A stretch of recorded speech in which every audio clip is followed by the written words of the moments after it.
Hi, I'm Cami, and I would like to share with you some of the information that I've gathered from Ayurveda and along with some Western medicine information that backs us up.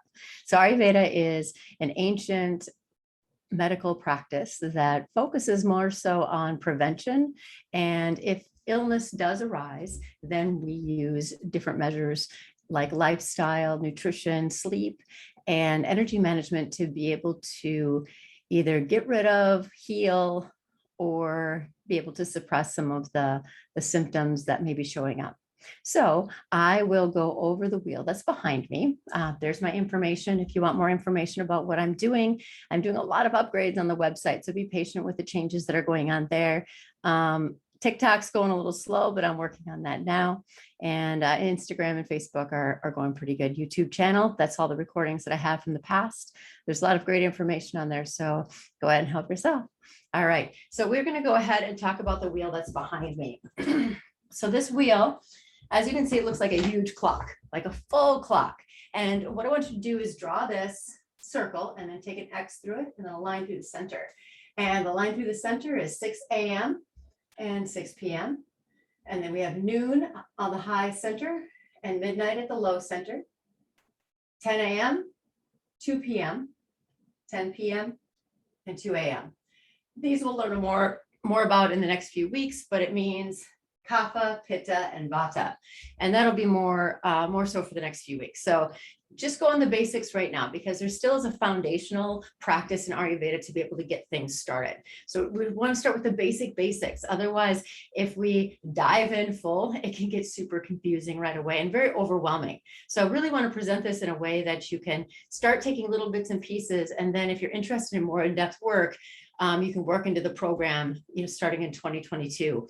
And that's where we'll go more in depth in all of the different parts of this and different areas that maybe you need to work on specifically versus the overall of what I generally see. So we'll start with the clock here. We're going to talk about nutrition. So nutrition, we have best times to eat. We have best times to fast. And there are certain foods that go for certain seasons, and we'll go through all of that in the next 10 weeks. So first of all, I want you to write down what time do you eat your meals. If you snack, write down your snacks. If you eat meals or if you skip meals, so your tendencies. So you can go work week and then weekend if there's a huge difference. But if it's about the same, then go ahead and lock them in. So go ahead and put what times you eat your meals and then snacks. After you're done with that, next I want you to write down what time you go to bed and what time you wake up in the morning. So we're going to talk about sleep and the importance of sleep and what it does for our body. In the program, I'll break it down even more and get more specific towards people's needs that are in the group. But to start off with, we still have to start with the foundations. And this gives you a good head start before doing any private sessions or anything else that goes a little bit further along. So we'll start with what time do you go to bed? What time do you wake up? In Ayurveda, our day starts the night before. So what we do from 6 p.m. on will affect our next day. So if we decide to go out drinking, or if we decide to eat really late, it will affect our next day.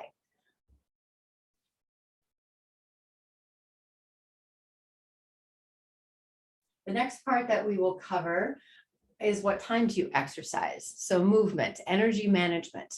When is the most stressful part of your day? Just kind of mark these down and make notes of them. So when's your most stressful part of the day? When are you the most productive? What time do you do exercise? And that may vary a little bit. Maybe you do a little bit in the morning, a little bit at night. That's what I do. I do a little bit in the morning, usually my harder workouts. And then in the evening, I go for a nice long walk. Walking counts. Walking is pretty significant as far as we look at it from Ayurveda, because you're moving your body. Anytime you move your body, it's definitely a benefit. So if you have a labor job, again, you're going to be moving your body a lot more than most of us who have desk jobs and are working at computers all day long. So exercise.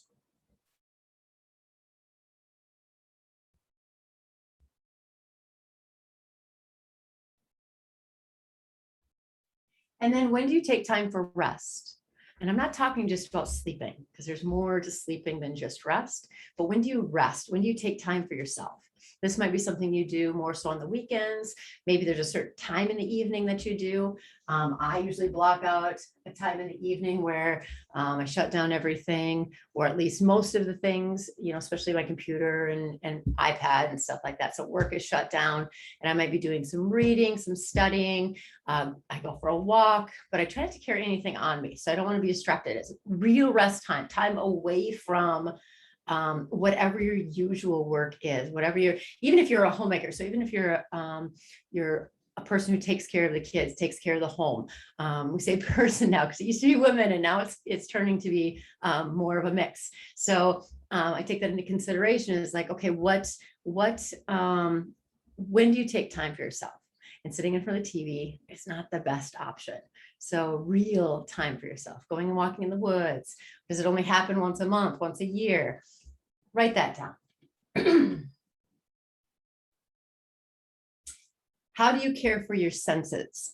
So the senses of our body, touch, hearing, taste, sight. What do you do that maybe is overusing them? What is underusing them? So this is part of the energy management, also part of nutrition.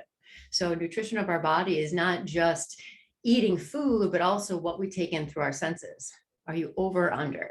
Like for instance, during the pandemic, during COVID, the time when we were shut down, touch would probably be something that we had much less of, and maybe even seeing some of the repercussions of that now, meaning we're not hugging as much, or we're not touching each other as much as we used to.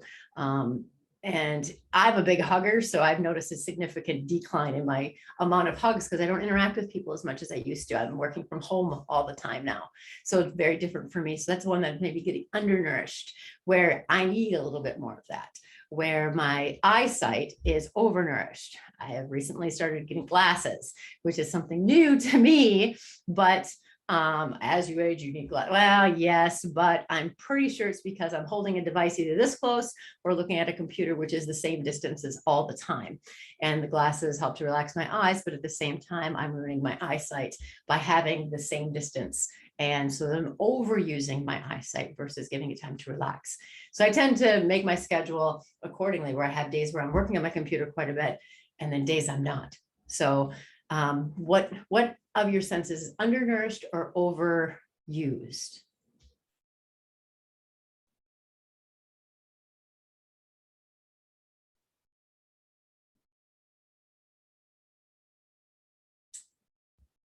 All right, so there is the beginning. So that we're going to start with the foundations first. So the foundation is this clock.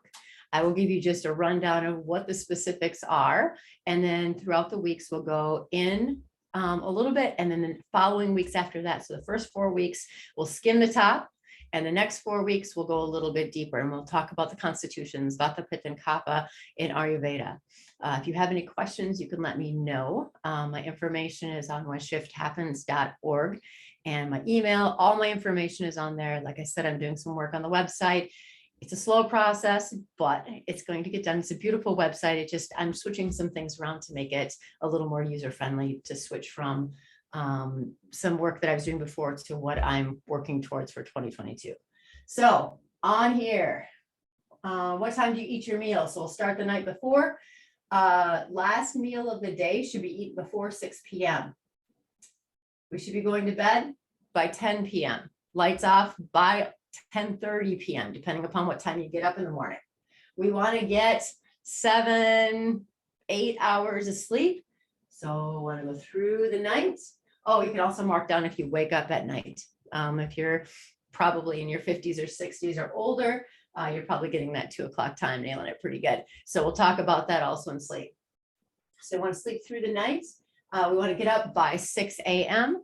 As it starts to get colder and in the wintertime, it does help to sleep in a little bit, but we're not talking about 8 or 9 or 10 in the morning. We're talking about 6:30, maybe 7 o'clock, especially if your body is a little run down, or if you're experiencing any illness of any kind where you're sick, or you have an illness of some kind. That's a little bit negotiable depending upon the situation. We want to exercise in the morning before 10 a.m. So exercise can be anything from like weight training or going for a walk, yoga, that kind of stuff. So we'll discuss it deeper when we talk about energy management. Then going into the midday, we want to eat our noon meal from about 11 to 1 is ideal. That is when our digestion is the highest, and that has been proven by Western medicine. So it's not just us Eastern medicine practitioners saying, oh yes, you should eat at this time because your digestion's best. It's been proven. It really is. And if you think of nature, this is the sun, this is the moon, and during the daylight, midday, the sun is at the highest point. I know during the winter, our sun is kind of down to the south quite a ways, but it's still at its highest point around noon. And then we'll go into the afternoon, and then we hit the evening again. And then you can do some walking and light exercise during this time, but we want to be shutting things down about an hour before we go to bed. We want our body to be able to shut down so that it can really heal at night. And I'll go into very specific detail about that in the next few weeks. So if you have any questions, let me know. Otherwise, have a great day. Thank you.